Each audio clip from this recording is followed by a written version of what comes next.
Actually, nagpaano ako ng kilikili. Nagpa IPL ang tawag ng kilikili. Ayan.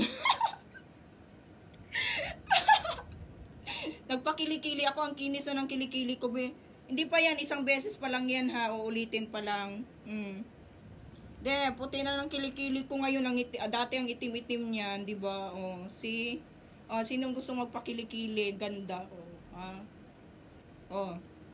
May muscle pa ako. Payat-payat ko. Pero may muscle ako. Oh, diba? Kailangan maging sexy tayo. Kailangan magiging sexy tayo niyan.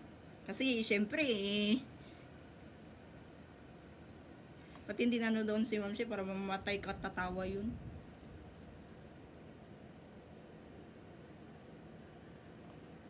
Ganda na ng lips, oh. Lalo pag na okay na siya, as in.